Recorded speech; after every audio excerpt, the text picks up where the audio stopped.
Buenas tardes a todos los participantes. Bueno, vamos a comenzar la penúltima sesión de nuestro curso Redacción Parlamentaria 1. Bueno, antes que todo, para resolver una duda que han estado escribiendo los participantes dentro del grupo de WhatsApp, que es el tema de las notas. Como ya había explicado la señora Delia, que es la encargada de la plataforma, aún se están configurando las notas, así que todavía no podemos dar unas notas fijas. Hasta que haya terminado el Se curso. escucha entrecortado, doble. Sí. A ver, un momentito. ¿Ahora se escucha bien? Sí. Decía de que bueno, esta es la penúltima sesión del curso. Tenemos una clase que todavía vamos a recuperar, que va a ser el día jueves 1 de diciembre. Y queríamos absolverle una consulta, las notas que han estado consultando todos los... Carlitos, Dime, disculpa, Delia. ¿puedes apagar el micrófono de uno de los dispositivos? Porque se está acoplando. Sí, solo tengo el del celular, el de la PC no. Ok. A ver, ¿se escucha bien? ¿Sí? Ahora sí. Sí. Mejor, sí, se escucha bien. Perfecto. Buenas tardes con todos, entonces. Como les decía ya anteriormente, esta es la penúltima sesión del curso Redacción Parlamentaria, debido a que tenemos que recuperar todavía una clase que va a ser el jueves 1 de diciembre en el mismo horario. Ante las consultas que han estado haciendo todos los participantes con respecto a las notas, es que aún no están configuradas las notas, entonces no vamos a poder darles. Todavía la señora Delia, que es la encargada de la plataforma, el día de mañana todavía va a comenzar a ordenar un poco la plataforma para que puedan tener las notas. Así también cuando ya termine todo el curso van a poder ustedes observar las notas que les han puesto, ¿no?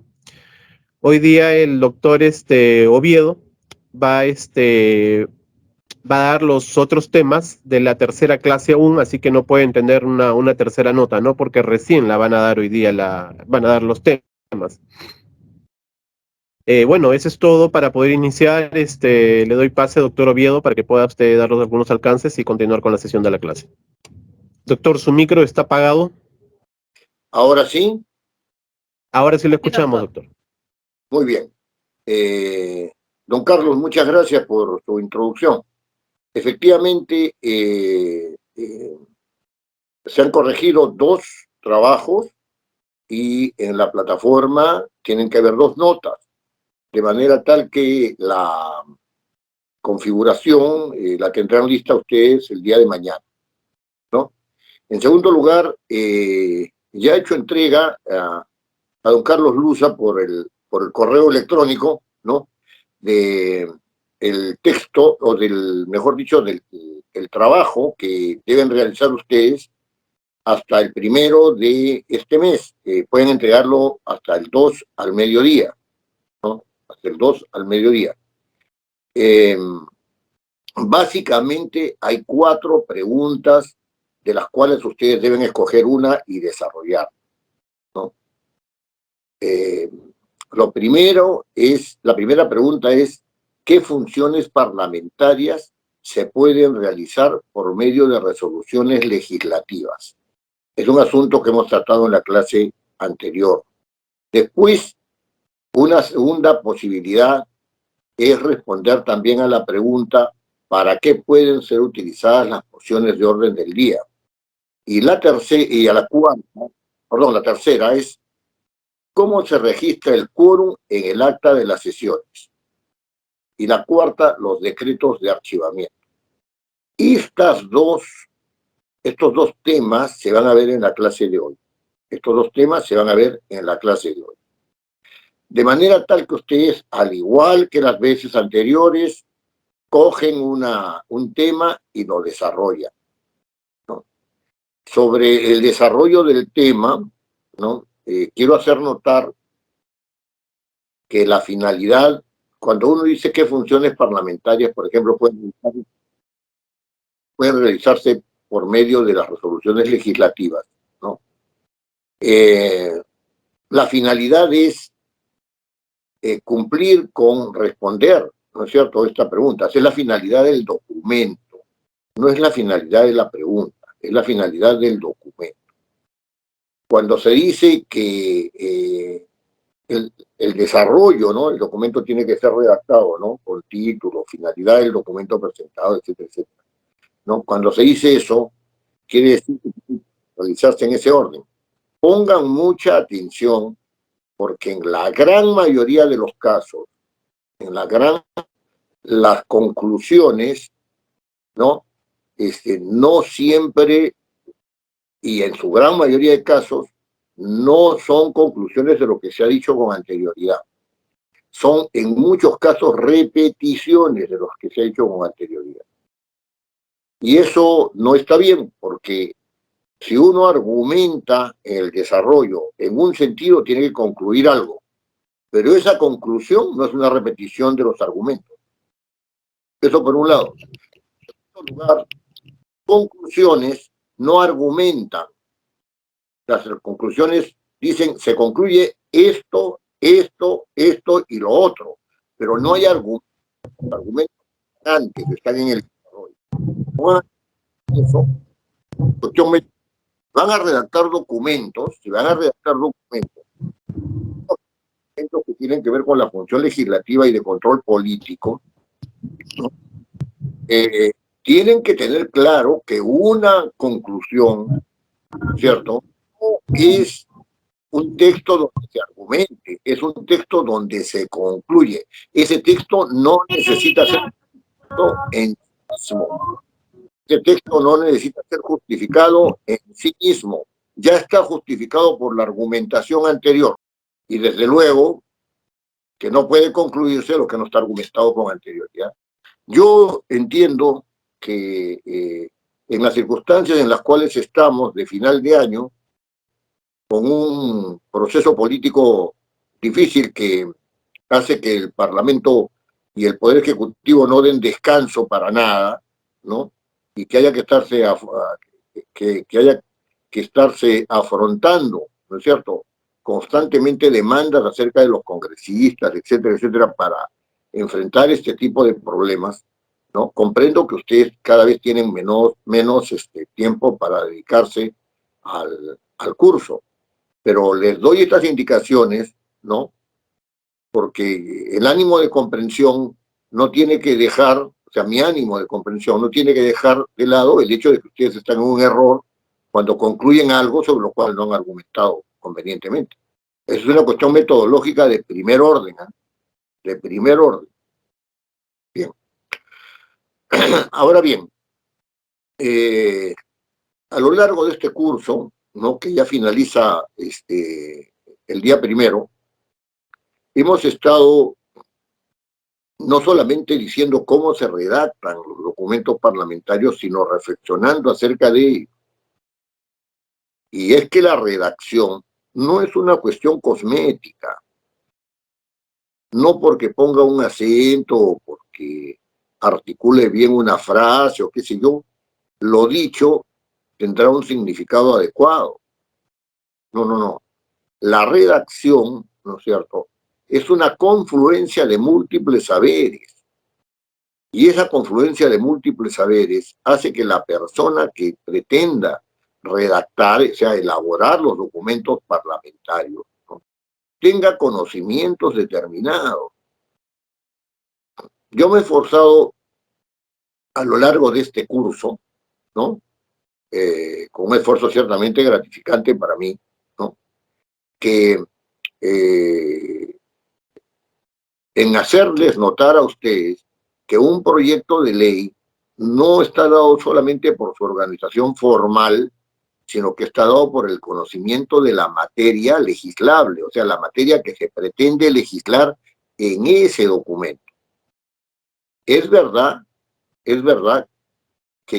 que un proyecto de ley en sí es un documento y que por lo tanto el lenguaje es importante en todas sus partes, pero el lenguaje tiene que transmitir los contenidos de manera adecuada, de manera que no hay ninguna norma desde el punto de vista legislativo, ¿no es cierto?, que no sea un texto. La textualidad y la norma o la propuesta normativa son la misma cosa. Esa diferencia entre forma y fondo hay que ponerla en entredicho, ¿no? Hay que ponerla en entredicho, porque eso sirve para el análisis, pero al momento en que uno está construyendo un documento, que es otra cosa. Ahora bien, también esto sucede con la función de control político, porque los documentos que emanen de control político, sea de una resolución legislativa o sea de una moción de orden del día, estos documentos de control político son sumamente importantes porque, les vuelvo a repetir, o sea, si no está bien articulada una moción que fundamenta, por ejemplo, la formación de una comisión investigadora o la formación de una comisión especial de estudio de X, Y o Z tema, ¿no? Va a hacer que los que integran esos grupos de trabajo, ¿no es cierto?, los congresistas que integran ese grupo, no tengan claro de qué se trata. Y entonces pueden ir por caminos totalmente distintos y hasta contradictorios. En cuanto a la función administrativa, efectivamente, los documentos, ¿no es cierto?, de la función administrativa son aquellos que tienen que ver con la organización del Parlamento, ¿no? No me refiero, pues, a la administración en cuanto a facilitación de bienes y facilitación de servicios, ¿no es cierto? No estoy en ese sentido, sino en el sentido de la organización del Parlamento. Y esa organización del Parlamento pasa por una legislación, y esa legislación está en el reglamento del Congreso.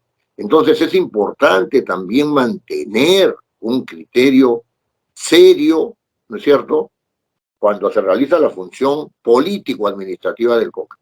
Y lo mismo sucede con la función legislativa. Los documentos que emanen de todas estas funciones, ¿no es cierto?, como resultado de la realización de estas funciones, tienen que ser documentos serios y bien fundamentados. Y en especial hay que poner una dedicación, ¿no es cierto?, importante, ¿no?, a elaborar esos documentos, tratando de obtener conclusiones que sean válidas, no conclusiones que se metan en el papel, ¿no es cierto?, solamente para cumplir de manera formal. Y es por eso que se critica tanto, y se ha criticado desde las clases iniciales, ese asunto relativo al análisis costo-beneficio que dice no roba gasto al tesoro público, como si el artículo 79 tuviera que ver con el gasto público, ¿no? Con el análisis costo-beneficio, que con el gasto público sí tiene que ver, ¿no? Entonces no se reduce al artículo 79 el análisis costo-beneficio, ¿cierto? Y tampoco puede reducirse el análisis de impacto normativo, ¿no es cierto?, a que si está o no está de acuerdo con la Constitución, porque sería un error, ¿no es cierto?, no preocuparse por ver cómo esa norma está alterando, modificando o derogando normas de la misma jerarquía, ¿no es cierto?, que están en el mismo campo legislable, ¿no?, en el mismo campo legislable. Ese es un punto que ustedes tienen que tener siempre en cuenta, siempre en cuenta. Muy bien. El día de hoy vamos a procurar tratar acerca de 3 documentos, procurar en el sentido de finalizar la clase habiendo tratado 3 documentos que desde mi punto de vista son documentos que no están visibilizados, pero que son ineludibles, ¿no? Son ineludibles, no están visibilizados. Me refiero a la moción de saludo, me refiero a los pedidos y me refiero al acta de las sesiones de comisión, ¿no? Al acta de las sesiones de comisión. Empezaremos por la moción de saludo. Es interesante cómo en el artículo 68 del reglamento del Congreso, en el artículo 68 del reglamento del Congreso, en su último párrafo, ¿no es cierto?, en su último párrafo se dice lo siguiente: las mociones de saludo de menor importancia se tramitan directamente ante el Consejo Directivo, salvo casos a criterio del presidente. Las mociones de saludo de menor importancia, ¿no? Reflexionemos sobre esto. De menor importancia. O sea que una moción de saludo es de menor importancia respecto a las mociones que se realizan que tienen por objeto la conformación de comisiones de investigación, los pedidos de interpelación y de invitación a los ministros, los pedidos de censura, ¿no? Los pedidos al Pleno para que se pronuncie sobre cualquier asunto de importancia nacional, la vacancia del presidente, etcétera, etcétera, ¿no? Por incapacidad moral. Pero, o sea, los saludos son de menor importancia. Y efectivamente, esa menor importancia está dada porque estos saludos son tramitados, ¿no? Directamente ante el Consejo Directivo, ¿no? Y al ser tramitados directamente ante el Consejo Directivo, no pasan por el Pleno. Salvo que el presidente determine que algunos pasen por el Pleno. Yo recuerdo el caso de haber presentado, no yo, sino un congresista al cual yo le solicité ese favor, ¿no? De haber presentado una moción de saludo para mi promoción del colegio, ¿no? El congresista con toda gentileza firmó, presentó la moción y esa moción fue aprobada. No sé si aprobada, porque ahí hay todo un desbarajuste. Se dio cuenta de esa moción en el Pleno del Congreso. Entonces, yo dije, ¿por qué se ha dado cuenta de esa moción en el Pleno del Congreso y no se da cuenta de todas las mociones de saludo en el Pleno del Congreso? Justamente porque el reglamento dice que son de menor importancia y entonces sirven para cubrir determinados vacíos, ¿no es cierto?, en los cuales el Congreso no está funcionando, hay que hacer tiempo para que lleguen los congresistas, etcétera, etcétera, y entonces se van viendo las mociones de saludo. La pregunta que uno debe hacerse a este respecto es, ¿por qué las mociones de saludo tienen menor importancia? ¿Quién ha dicho que las mociones de saludo necesariamente, ¿no es cierto?, que deben ser tratadas así, de esta manera? Yo recuerdo que cuando estaba en la Cámara de Diputados, en la época en la que el Parlamento era bicameral, habían mociones de saludo al partido aprista, porque se conmemoraba, qué sé yo, la fundación del partido. Y así como se daba cuenta de esas mociones, ¿no?, se daba cuenta también de las mociones de la creación del Partido Comunista, del Partido Popular Cristiano y de otros partidos que por ese entonces estaban en el escenario político. Entonces, ¿qué sucedía? Se daba cuenta de esa moción de saludo y se debatía. Habían intervenciones de los congresistas y habían intervenciones de congresistas que no eran del partido y que hacían notar los defectos que tenía el partido y qué sé yo, y al final terminaban saludando por el 7 de junio, por el 23 de octubre o por lo que fuera. Y esas mociones tenían importancia o no tenían importancia, pero por supuesto que tenían importancia. En ese momento esos partidos eran gravitantes en la escena nacional, ¿cierto? Tenían una presencia determinada, ¿no? Y eran objeto de saludos y también de debate sobre sus opciones políticas. En este momento, por ejemplo, saludar al partido aprista, ¿no es cierto?, o saludar al Partido Comunista, o saludar a Patria Roja, o saludar al Partido Popular Cristiano, ¿no? No está dentro de la lógica del debate parlamentario, porque en el debate parlamentario, porque en el Parlamento no hay debate político. Pero les quiero hacer notar otra cosa que es sumamente importante. Es sumamente importante. Y que está en razón de la naturaleza representativa, del Congreso. El poder emana del pueblo, dice uno de los artículos constitucionales. ¿Y de qué pueblo emana? Del pueblo que elige su representante. Del pueblo que elige su representante. Si el representante es elegido por Yurimaguas, evidentemente el 24 de junio, ¿no es cierto?, el día de San Juan, es importante. Y si el representante es elegido por Arequipa, el 15 de agosto, es sumamente importante.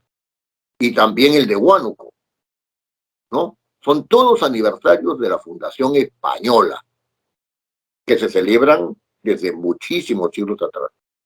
¿Tiene importancia eso? Por supuesto que tiene importancia. El Parlamento, siendo que los congresistas representan a la nación, pierde su origen. Su origen es eleccionario y son elegidos por los miembros de la circunscripción, bueno, por parte de los miembros de la circunscripción, pero las festividades de las cuales yo estoy hablando no son compartidas por todos los habitantes de esa circunscripción. ¿Por qué eso puede tener menor importancia? Hoy día hay muchos congresistas que no saben dónde queda la provincia de Ambo. Hay muchos congresistas que no saben si Zarumilla está en el norte, ¿no es cierto? O está, en el noroeste o en el noreste. No saben. Hay defectos en la secundaria, pero yo me estoy refiriendo al comportamiento, ¿no? O sea, hay que buscar una cohesión, ¿no es cierto? También respecto de las particularidades. ¿Por qué va a ser de menor importancia saludar a pueblos que constituyen, ¿no es cierto?, y que tienen relevancia? Es como dejar de saludar al Cusco pues en la época de Inti Raymi. Ustedes me dirán, es local, sí, pero tiene incidencia nacional. ¿Por qué no se saluda al Cusco, ¿no es cierto?, en el Parlamento? Entonces, Tacna, el 29 de agosto, ¿no? O sea, se van a las festividades de Tarma y acá le tiran una mocioncita que pasa así por desaparecido. Pero ¿acaso la importancia de Tacna no es hasta ahora gravitante para la concepción del Perú, para el entendimiento de la identidad peruana? Esas mociones de menor importancia, dicen. Desde mi punto de vista, tiene que darse cuenta de todas las mociones, ¿no es cierto?, que no son tantas tampoco, 80, 90, 200 mociones, no, eso no es así. No todo el mundo cumple años el mismo día, metafóricamente hablando. O sea, se descubre que ha habido un héroe, ¿no es cierto?, en Ancash, ¿no?, hace mucho tiempo, Luis Pardo, el famoso bandolero. ¿Qué hacía Luis Pardo? No, le robaba a los ricos para darle a los pobres. Estaba de moda en ese tiempo. También Benel lo hacía en Apurímac, ¿no es cierto? Y en Cajamarca había otro personaje que en estos momentos no recuerdo. Bueno, si esos personajes han adquirido la noción de héroes locales, ¿por qué no se les puede saludar en el Parlamento? El día de la Marina de Grau, no hay un saludo del Parlamento sobre la Marina de Grau. ¿Dónde está la sesión solemne sobre la Marina de Grau? El Día del Ejército, ¿dónde está la sesión solemne en el Parlamento por el ejército de Bolognesi? ¿No? El Día de Quiñones, ¿dónde está el homenaje del Parlamento a la aviación peruana? Santos Mateo es un gran héroe de la policía, ¿no es cierto?, que murió, si no me equivoco, en la guerra con ¿cómo se llama?, con Ecuador. O sea, ¿por qué no se le puede saludar en el Parlamento? Esas mociones de saludo obedecen a una mentalidad centralista. O sea, el inhibir esas mociones de saludo obedece a una mentalidad centralista, ¿no? Pero además no se dan cuenta de que los héroes, ¿no es cierto?, los comportamientos importantes que hay, hacen la nacionalidad. La pluriculturalidad está ahí metida, ¿no es cierto? Entonces, esos son nuestros puntos de referencia. Nadie está diciendo que los días del Ejército de la Marina y de la Aviación le hagan un homenaje al comandante general. No. Estamos diciendo que hay un homenaje a la institución militar, ¿no es cierto? En este caso militar, pueden haber otras instituciones, ¿no? La institución militar. Eso es, que son sus referentes.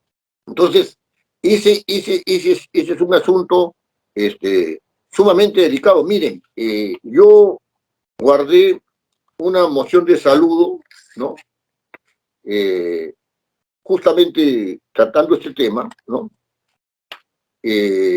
para que se vea el asunto de la pluriculturalidad, y se las voy a leer porque es una moción de saludo corta, ¿no? Corta. Que hace la señora Rosa Graciela Yanarico Huanca, congresista de la República, ¿no? Bueno, la hizo porque ya ella creo que no está en el Congreso. La congresista de la República que suscribe consideran que la provincia fronteriza de Moo, conocida como el Jardín del Altiplano, fundada hace más de 300 años en la época colonial y reconocida en la vida republicana del país como provincia por ley 25.360 del 12 de diciembre de 1991, que en su densidad demográfica cuenta con una población de 35.000 habitantes dedicados a la agricultura y ganadería, con una extensión territorial de 1.000 kilómetros cuadrados, ubicada a 3.822 metros sobre el nivel del mar, teniendo como límites por el norte la provincia de Huancané, por el sureste la República de Bolivia y por el oeste con el lago Titicaca. ¿Sabían ustedes esto? Es una provincia limítrofe, ¿no? Que Moho, M-O-H-O, dentro de su expresión artística y cultural, difunde su folclore y danzas típicas que resaltan, como los sicuris, choquelas, achachicumus, cuyaguas y cuyuramis. Que estos privilegios son exclusivos y hacen que se distinga por su héroe nacional el benemérito guardia civil Luis Sanabria, quien ofrendó su vida en la batalla de Porotillo en la guerra con el Ecuador. Que la provincia de Moho, en su nueva imagen paradigmática en el turismo, cuenta con toda la infraestructura para albergar a los turistas y visitantes que vienen a esta parte de la región del departamento de Puno. Por lo expuesto, el Congreso de la República acuerda, ¿no es cierto? Ese es el formato, ¿no? La cosita que suscribe considerando y el Congreso de la República aprueba, ¿no? Primero, expresar su más cálido saludo y felicitación a la provincia de Moho Jardín del Altiplano al celebrarse el 12 de diciembre de su 13 aniversario de fundación de creación política.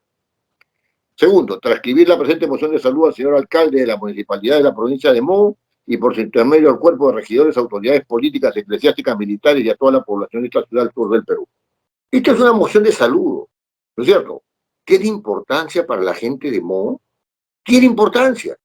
El Parlamento no está al otro lado y se ha olvidado de ello. Siquiera, ¿no es cierto?, por su fundación española, ¿no?, va y se hace presente el Estado peruano a través de un representante. Y como esto sale con un oficio del Congreso, entonces es el Congreso el que está saludando, no solamente la congresista. Cuando se menosprecia este tipo de actividades de menor importancia, ¿no? O sea, porque no son leyes, ¿no? Porque no son leyes, ¿no? Cuando se menosprecia este tipo de documentos, ¿no?, lo que se está haciendo es aislando y demostrando el centralismo existente en el Perú. Y estos actos en las provincias, ¿no es cierto?, del Perú, son muy bienvenidos, muy bienvenidos. No solamente porque el Estado se acuerda, sino porque hay un reconocimiento de su identidad, primero como provincia, segundo por sus asuntos de carácter cultural, tercero porque hay 400 años de tradición, ¿no es cierto?, allí desde la fundación de Moho, o 200 o 300 o lo que fuere, ¿no es cierto?, hay una tradición y además eso se trata en este caso de un reconocimiento de una provincia limítrofe con Bolivia. Si el Perú no saluda a Bolivia y se le ocurre al presidente de la República de Bolivia saludar a Moho, entonces se van a sentir más bolivianos que peruanos. Entonces, yo, en cuanto al documento, estoy hablando de la importancia de un documento, Desde el punto de vista antropológico, ¿no es cierto?, las culturas, ¿no es cierto?, ¿no es cierto?, existen en nuestro país, ¿no es cierto? No es lo mismo un agricultor de Puno que un agricultor de Lambayeque, no va igual. Tienen aspectos culturales del tratamiento a la tierra. En Lambayeque a nadie se le ocurrirá hacer un culto a la Pachamama. O sea, esa es la diferencia. Y esas diferencias enriquecen al Perú y no hay que menospreciarlo. Ese artículo del reglamento es claramente discriminatorio, ¿no es cierto?, claramente discriminatorio respecto de las minorías, ¿no es cierto?, culturales en el país, y no obedece a un criterio de interculturalidad. Ese criterio de interculturalidad no es un reclamo actual, ya Basadre hablaba de eso, no es de ahorita. Arguedas se ocupó de ese tema, pero con su vida, o sea, ese es un tema. Flores Galindo también tiene lo suyo sobre el tema, ¿no es cierto? O sea, ese debate que hubo, indigenismo por los años 30 o 40, ¿no es cierto?, donde participaron Mariate, Yaya de la Torre, Luis Alberto Sánchez, etcétera. Me parece que Encinas también, ¿no es cierto? Ese debate es un debate que mostraba la necesidad de una articulación, ¿no es cierto?, es decir, de una articulación de las diferencias. No una confrontación de las diferencias, sino una articulación de las diferencias. No me puedo sentir peruano, ¿no es cierto? No me puedo sentir peruano aun cuando tenga un entripado con alguna persona que me cae mal, ¿no? O sea, esas son las diferencias, pues. Las diferencias no siempre son agradables. Entonces, eso tiene que ver con la importancia de las mociones de saludo. Yo me he sentido muy reconfortado porque las mociones de saludo no han dejado de darse. Como se deben dar, yo creo que no está bien. O sea, como el tratamiento que les hacen obedece a un sentido práctico que ignora, ¿no es cierto?, que ignora el impacto que tiene una actitud cultural de esta naturaleza. Muy bien. Aquí terminamos con las mociones de saludo, que básicamente tienen la misma conformación que las mociones de orden del día, ¿no? El congresista que suscribe al amparo del artículo 68 del reglamento del Congreso presenta la siguiente, abajo, moción de orden del día. Después pone considerando que tal cosa, que tal cosa, que tal cosa. Así como está en la moción de la señora Yanarico. El Congreso de la República acuerda felicitar, ¿cierto?, transmitir su buen sentir, ¿cierto?, su buen sentir sobre tal hecho ocurrido en tal parte de la República, etcétera, etcétera. Esto es sumamente importante. Esto es sumamente importante. Entonces, allí lo dejo, porque en realidad se trata de un formato muy sencillo, pero de una gran significación, Muy bien. Ahora vamos a empezar a hablar acerca de los pedidos de información. Los pedidos de información son estos pedidos que realizan los congresistas, ¿no?, para obtener información, ¿no? Y pueden dirigir estos pedidos a entidades del más alto nivel del sector público. Sobre el tratamiento de los pedidos ha habido una cierta informalidad en los últimos años, ¿no?, con reglas no claras, pero yo les hago notar que existe un acuerdo del Consejo Directivo del año 2021, del año 2001, que todavía está vigente porque no ha sido dejado sin efecto. Del año 2001, ¿cierto?, que fue aprobado en la 12ª sesión del Consejo Directivo, celebrada el 6 de noviembre del 2001. Tiene 21 años. El 6 de noviembre del 2001. Los pedidos de información tienen una estructura, digamos, para elaborarse, ¿no?, que es una estructura muy sencilla, que es la estructura del oficio o la estructura de la carta. Oficio número tanto, señor fulano de tal, o el presidente me dirige usted, etc., ¿no? Un oficio. Y la carta tiene el mismo formato, pero no se dice oficio. Y mediante esas dos modalidades, se puede pedir información. Los pedidos, ¿no?, tienen una gran importancia. Yo no sé si ustedes tuvieron ocasión, disculpe que hable de mí mismo, eso no se debe hacer, de principio no debe hacerse, pero en este caso es un buen ejemplo. Hace más o menos un mes y medio, por una gentileza de don Jorge Arboleda, ¿no?, pude ser entrevistado en radioprogramas del Perú por un antiguo compañero mío, ¿cierto?, de la universidad. Y entonces, en esa entrevista, ¿no?, el señor Carballo, ¿no?, a quien le digo señor porque es un señor, ¿no?, o sea, es un caballerazo, ¿no? El señor Carballo me preguntó qué cosa había pasado con la señora presidenta de ese entonces, que había sido defenestrada, ¿no?, y había sido elegido después el actual presidente, ¿no?, el señor William Zapata. Él me preguntaba qué había pasado, ¿no es cierto? Bueno, yo le di mi respuesta, pero la parte que interesa para este curso es la parte de que los congresistas no se sienten autoridades. Es cierto que hay un debate sobre si son autoridades o funcionarios, pues es una cuestión técnica.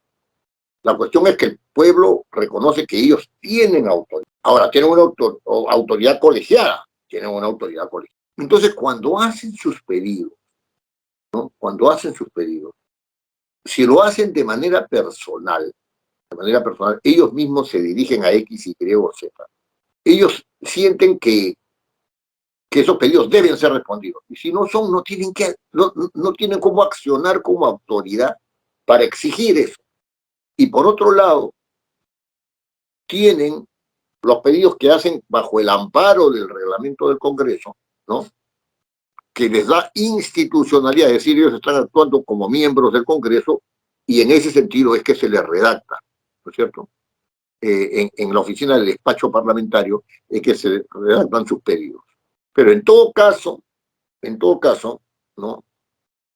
Si se recobra, como decía en esa entrevista, el principio de autoridad, en el sentido de que ellos se sienten autoridades y no pueden ser avasallados por el Poder Ejecutivo ni dejados de lado por el Poder Ejecutivo, ellos se sienten autoridades. Entonces tienen que realizar sus pedidos, ¿no es cierto?, sabiendo que ellos tienen el derecho a exigir respuestas sobre ese asunto, ¿no?, sobre el asunto que motiva su pedido. Este es un asunto, en primer lugar, muy importante para la realización de los pedidos. Es una condición necesaria. El congresista no puede pedir para ver si le responden. No. El congresista pide para que le respondan. El grupo parlamentario pide para que le respondan. La comisión ordinaria pide para que le respondan. La comisión especial o la comisión de investigación pide para que le respondan. Y debe responderse. Sin embargo, hay que matizar esta afirmación inicial sobre los pedidos, porque los pedidos, el congresista no puede realizarlos a cualquiera. Cuando la Constitución política le da facultades al congresista para realizar pedidos, le da facultad para realizar pedidos a los más altos funcionarios. ¿Y por qué hace eso la Constitución? Porque un congresista no puede ser desairado por uno de menor jerarquía. Y entonces sucede que el congresista dice, no, este director, ¿no es cierto?, este director debe saber más sobre este asunto, así que escríbanle a él directamente una carta o un oficio, diríjanselo inmediatamente para que él no responda, porque él sabe cómo es ese asunto. El director mira la carta y dice, yo no estoy obligado, no le voy a contestar. Y no le contesta. O le puede realizar una contestación como diciendo, he acusado recibo de su carta de fecha tal. Listo, y se acabó. Y no le contesta, no le da la información. Porque el congresista no puede exigirle la información a una persona que no está explícitamente obligada a dar esa información por la disposición constitucional y por las disposiciones reglamentarias de él. Entonces, una de las cosas que hay que tener siempre muy en claro,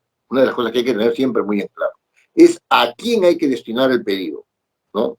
Lo que está en el artículo 96 de la Constitución Política y del Perú y del artículo 69 y 87 del Reglamento del Congreso es que los destinatarios son los ministros de Estado. La Corte Suprema del Congreso de la República, no dice el presidente de la Corte Suprema o cualquier miembro, no. Se dirige el pedido a la Corte Suprema de la República. Ellos ya verán cómo responderán. ¿Hay un titular de la Corte Suprema que es su presidente? Sí. Entonces ya verán cómo es. Al Jurado Nacional de Elecciones, con igual criterio, al Registro Nacional de Identificación y Estado Civil RENIEC, a la Oficina Nacional de Procesos Electorales, a la Contraloría General de la República, al Banco Central de Reserva, a la Superintendencia de Banca y Seguros, a los gobiernos regionales y locales, y a todos los demás sectores del organismo público, del sector público nacional. Claro, el Parlamento tiene derecho a pedir información a quien esté en ese momento como un funcionario público. Los pedidos se realizan a los titulares de los órganos, o si no, a los órganos porque acá dice a la Corte Suprema, al Jurado Nacional de Elecciones. Señores Jurado Nacional de Elecciones, me considero. Pueden poner ahí al costadito, atención, señor presidente de la Corte Suprema. O sea que está dirigido hacia él, pero no se lo pueden dirigir formalmente. Ese es un punto clave, ¿no? Porque si yo tengo conocidos en el ministerio que me pueden dar información, me reúno con ellos y me van a dar la información. Pero si quiero que esa información tenga un carácter formal, no me puedo dirigir directamente a ellos si es que no son miembros de estos cargos, si es que no están como titulares de los cargos correspondientes. Ese es un primer punto. Claro, esta información que se pide es básicamente para el cumplimiento de las funciones, pero ojo, que cuando uno dice que es para el cumplimiento de las funciones, lo que está diciendo es para el cumplimiento de la función legislativa. Muy bien, está el pedido para el control político, para la función de administración, para la función presupuestal, ¿no es cierto? Para la función política. La pregunta inmediata que surge de esta afirmación de que los pedidos tienen que ser para el cumplimiento de sus funciones. Es decir, ¿por qué el Parlamento no tiene su propia base de datos? Cuando yo he trabajado en comisiones investigadoras en una sola comisión investigadora he trabajado. Y he trabajado en comisiones ordinarias, ¿no? La pregunta que me hacía es, ¿por qué tenemos que pedirle información al que tiene que ser investigado? Y entonces había un problema con la municipalidad del Cusco, ese hospital que ahora se va a derruir, o si ya se ha derruido para construir otro, ¿no es cierto? Ha sido objeto de un manoseo ahí y ha habido toda una serie de problemas de carácter económico. Yo le pido informe a la Municipalidad del Cusco, le pido informe a la Municipalidad, al Ministerio de Economía y Finanzas, le pido información a la región, todos están metidos en la danza. El Parlamento, ¿no es cierto?, vive de la información de ellos, que son los interesados en que no se sepa, porque no tiene, ¿cierto?, una base de datos, ¿no?, que sea propia. Cuando hablaba del proceso de regionalización, ¿no es cierto?, ese proceso de regionalización no tiene que ver solamente con el departamento que tiene que ver el asunto de la descentralización en la PCM, sino que tiene que ver también con cada uno de los ministerios que ha descentralizado, cuyas funciones han sido descentralizadas. Entonces, uno hacía pedidos y le llegaba información sesgada. Se está afectando las minas, tal sitio. Sí, lo que pasa es que con las minas iban a mandar información sobre el monto destinado para tal cosa, por aquí, por ahí. Ya te mandaban monto, lo que fuera, y después te agarraban, te ponían otra información que sesgaba.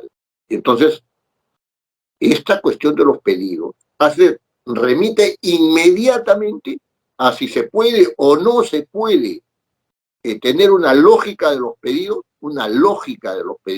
¿no?, que pueda garantizar información para la investigación. El Parlamento no tiene sus propias fuentes. Por eso es que yo, y esto es un paréntesis, ¿no?, creo que el Parlamento debe ser reorganizado, ¿no? Y para el cumplimiento de sus funciones, ¿no es cierto?, tiene que tener el servicio parlamentario, la oficina de los congresistas y abajo su fuente de información, porque si no los pedidos van a venir manipulados. La información de los pedidos se va a responder manipulada. Más aún, fíjense, en este mismo, digamos, en este mismo manual de tratamiento de los pedidos, así se llama manual de tratamiento de los pedidos del 2001, se habla acerca de la respuesta. Tienen que dar respuesta en 15 días.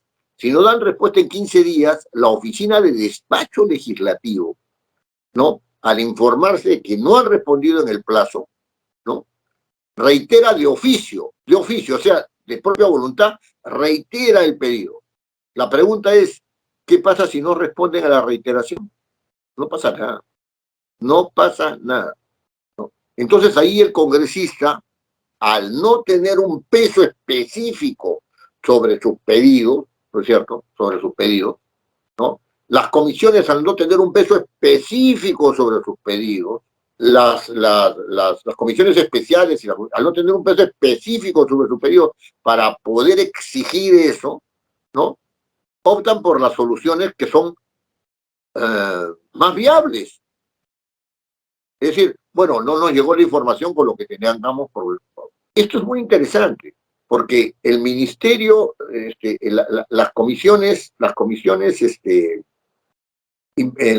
ordinarias, cuando hacen un pedido de información y no lo envían, dicen, bueno, no lo enviaron en un plazo determinado, nosotros no podemos dejar de dictaminar, sigamos para adelante. El criterio está bien. Lo que no está bien es requerirle, no poder requerirle con obligatoriedad a que contesten ese pedido. O sea, el Poder Ejecutivo se siente en el Parlamento. Tiene que haber alguna fórmula por la cual el Parlamento haga pesar sus pedidos. Fíjense, les empecé hablando acerca de los pedidos de información, porque diciéndoles que los pedidos de información tenían efectivamente que ver con las funciones de los parlamentarios, etcétera, etcétera, etcétera, ¿no? Muy bien. No responder, ¿no es cierto?, con seriedad a un pedido de un parlamentario, ¿no?, es obstaculizar o no es obstaculizar la función parlamentaria. Lo dejo ahí para pensar. Si uno saca la relación de todos los pedidos no contestados y la pone en proporción con los pedidos no contestados, se va a dar con la sorpresa de que esos pedidos no contestados, ¿no es cierto?, son mayoritariamente superiores a los pedidos contestados.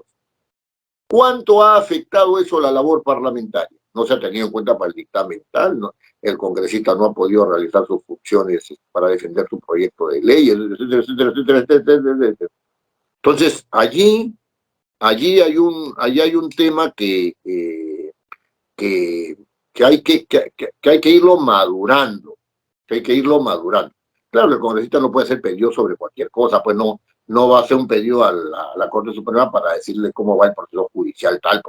Hay una prohibición clara en la Constitución de que el congresista no puede abocarse a causa pendiente, tampoco le va a hacer un pedido para que informe sobre si se ha metido o no se ha metido una plata en el presupuesto para favorecer tal cosa. No puede hacer eso porque está transgrediendo el 79, ¿no? O sea, el 79 de la Constitución, o sea, está generando gasto público, ¿no? O sea, no solamente vale eso para las normas, sino que los congresistas no pueden, bajo ninguna modalidad, modificar ni generar gasto público. Ahora hay una resolución del Tribunal Constitucional muy controvertida a ese respecto, pero no es el caso hablar de ello. Entonces, toquemos un poco la responsabilidad, ¿no es cierto? La responsabilidad que le cabe a quien no atiende los pedidos de los congresistas. Dice esta guía, que está vigente, que si el pedido no es atendido por el funcionario requerido después de 7 días útiles de recibido el oficio de reiteración, o sea, ya no son 15 días, sino son 7 días, el congresista autor del pedido remite a la presidencia del Congreso un oficio solicitando que el Consejo Directivo haga cumplir lo señalado en la última parte del segundo párrafo del artículo 87 del reglamento del Congreso, ¿no? 87 del reglamento del Congreso. Es decir, que determine si el funcionario público requerido, ¿no es cierto?, debe asistir o no debe asistir al pleno o a una comisión ordinaria para atender personalmente el pedido de información. En consecuencia, hecho el pedido de información, hecha la reiteración, ¿no? Primero han pasado 15 días, después 7, son 22 días. Puede ser citado el funcionario correspondiente para que absuelva el pedido en una comisión y para que absuelva el pedido ante el pleno o absuelva el pedido en el pleno del Congreso según corresponda, sí puede. Pregunta, ¿cuántas veces se ha hecho eso? También el Parlamento sufre maltrato, pero también el Parlamento se deja maltratar. Tiene a su mano, ¿no es cierto? Esto que está dispuesto en el artículo 87 del reglamento del Congreso. Y no lo ejercita.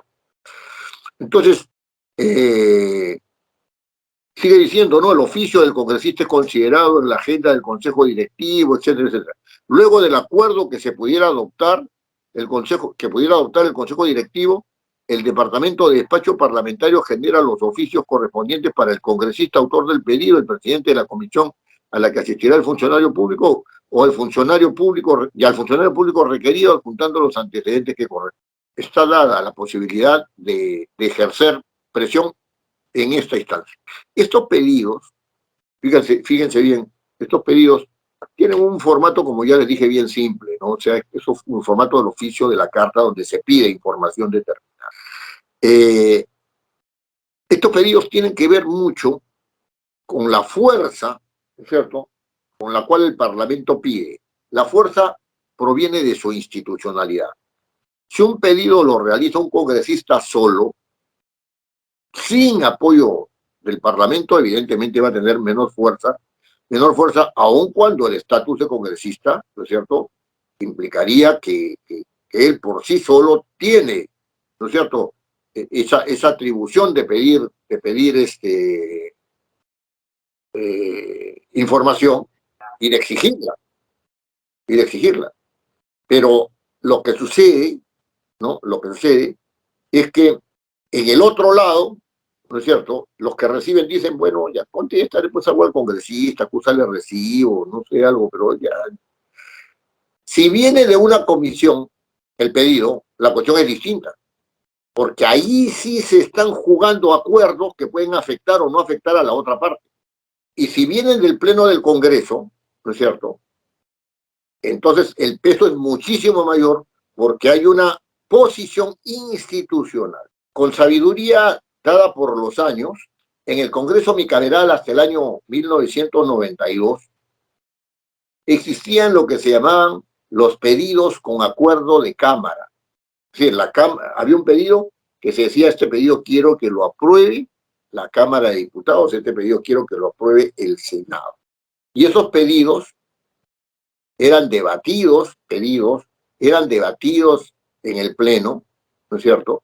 Eran debatidos por el Pleno, ya sea en la Cámara de Diputados o en el Senado, y se acordaban o no se acordaban. Si se acordaban, tenían un peso específico, ¿cierto?, en su remisión a quien fuera el destinatario. Ahora ya no existen los pedidos con acuerdo de Cámara. Acá en este caso sería con acuerdo del Pleno. Hay que hacer las cosas rápido, se demoran mucho en tontería. No es así el Parlamento. Y ahora ni siquiera hay pedidos que sean tramitados, y aquí está la relación entre pedidos y mociones de orden del día. Si el asunto es de una envergadura tal que requiere un debate en el Parlamento, en el Pleno del Congreso, se hace una moción de orden del día y se solicita, se requiere, se insta a la instancia correspondiente, que puede ser el Poder Ejecutivo, puede ser organismos constitucionales autónomos, puede ser también la administración de la Corte Suprema. No me estoy refiriendo a los casos donde se dice derecho, no. Entonces, allí es donde se debe, donde se debería poner una fuerza determinada para hacer un pedido. Ese pedido puede implicar una política distinta del Poder Ejecutivo, sí puede implicar una política distinta del Poder Ejecutivo. Por dos razones. La primera es que el Poder Ejecutivo puede estar aplicando una política que el Parlamento estima que no es adecuada. Y lo segundo es porque el debate político no lo hace obligatorio ante el presidente de la República para que cambie su política, pero así sabe que hay una fuerza poderosa que puede conducir, por ejemplo, a la censura de un ministro, y esa política se cae sin el ministro. Entonces, hay que retomar aquellos elementos que hacen que los congresistas y el Congreso como institución haga de sus pedidos, ¿no es cierto?, solicitudes que tengan una fuerza política determinada. Una fuerza política determinada. Ahora, en este juego de los pedidos, ¿no?, tiene un papel fundamental la oficina de despacho parlamentario. Llega ahí el acuerdo de la comisión pidiendo a fulano que venga, pidiendo a fulano que informe, ¿no es cierto? Viene el acuerdo del Pleno pidiendo que venga el ministro, que etcétera, etcétera, o que se pronuncie, que declare el señor presidente sobre tal cosa y tal otra, ¿no es cierto? Y despacho parlamentario tiene todos los instrumentos como para canalizar el documento ese rápidamente. Entonces, ese es un asunto que le da sentido a los pedidos. Es decir, miren, yo lo que estoy insistiendo fuertemente es en esta idea de que los textos que se elaboran, no son solamente textos, en el sentido de que están bien articulados, sino que tienen que tener en cuenta el destinatario y los efectos políticos del destinatario. Si les tengo que poner un ejemplo a este respecto, ¿no es cierto?, de estos actos comunicativos que no están fuera del circuito comunicativo, están dentro del circuito político comunicativo, es el acuerdo del Consejo de Ministros, ¿no es cierto?, emitido en razón de la presunta denegación de confianza que le había hecho el Parlamento, que cualquiera que tiene un poco de formación jurídica sabe que eso no es una denegación de confianza. Pero independientemente de las opiniones, esa opinión que ha tenido el Poder Ejecutivo, ¿no?, el Poder Ejecutivo, hace de ese texto, ¿no es cierto?, ¿no?, a partir de ese texto la constitución de un ambiente político. ¿Se pueden negar los efectos de ese texto? Estemos en desacuerdo o en acuerdo, no se puede negar los efectos de ese texto. Entonces ya hay que dejar esa idea de que se construye un texto sin el emisor, sin el receptor, sin todo por el estilo. Hay que tomar conciencia de eso. ¿Qué mal hizo? No sé quién asesoró al presidente del Congreso para decir en su texto que rechazaba de plano la cuestión de confianza. Está rechazándola, pues. Está rechazando la cuestión de confianza. Y la intención no era rechazar la cuestión de confianza, sino que no había cumplido con los requisitos según se deduce según se reduce de los fundamentos y de la reflexión que hay. Y entonces debían haberla declarado o inadmisible o inaceptable. Punto. ¿Quién lo asesoró para decir que iba a rechazar de plano? La verdad es que el que lo asesoró en ese sentido metió la pata 40 veces. Pero esto viene al hecho de que cuando uno hace un pedido, toda esta reflexión viene al hecho de que cuando uno hace un pedido, ¿no es cierto?, está dentro de un ámbito comunicativo de carácter político. Y aquí el Parlamento está debilitado porque no tiene forma de hacer exigible el pedido de información. No tiene forma. Y si hay unas formas débiles, ¿no es cierto?, aunque podrían ser muy efectivas, de llamar a la persona a la cual se le ha requerido la información para que informe en la comisión o para que informe en el Pleno del Congreso, no se está haciendo eso. Entonces los congresistas quedan desautorizados. ¿No? Hasta aquí hemos hablado de dos documentos aparentemente, digamos, secundarios, que no tienen nada de secundario. La moción de saludo y el pedido. Ahora les ruego que tomemos un pequeño intermedio y vamos a continuar con un tema que es complejo, que es el tema de elaboración de las actas en las comisiones. Muy bien, podremos continuar. Entonces, vamos a tratar acerca de el acta de las sesiones, ¿verdad? Muchas de las cosas que digamos acá, evidentemente respecto de las sesiones de comisiones, tienen que ver con el acta de las sesiones plenarias, ¿no? O sea, me refiero a la forma, ¿no?, en la cual se tratan los componentes de las sesiones las actas, ¿no? Muy bien. Empezaremos por describir el formato, ¿no es cierto? Y vamos a ir comentando cada una de sus partes. Las actas tienen un título, digamos, en el cual, en primer lugar, se coloca el nombre de la comisión, en segundo lugar, el periodo anual de sesiones, ¿no? Y en tercer lugar, la fecha, ¿no? Es decir, bueno, no la fecha, sino la sesión sobre la cual se está haciendo el acta, ¿no? La sesión sobre la cual se está haciendo el acta. Entonces tenemos tres primeras informaciones que poner, ¿no es cierto?, iniciando la redacción del acta. Primero, el nombre de la comisión, Comisión Agraria, Comisión de Constitución y Reglamento. Después, debajo de eso, tenemos el periodo anual de sesiones, periodo anual de sesiones 2022-2023. Y abajo, ¿no?, abajo de esto, ponemos acta de la sesión tal, o sea, el número se refiere, ¿no? Acta de la sesión 10ª, ¿no es cierto?, de la 10ª sesión ordinaria, ¿no? Acta de la 10ª sesión ordinaria. También puede ponerse acta de la primera sesión ordinaria, acta de la segunda sesión extraordinaria. Todo depende. A este respecto les hago notar que las actas de la sesión ordinaria tienen una numeración. Primera, segunda, tercera, cuarta, quinta. Las actas de la sesión extraordinaria tienen su numeración propia.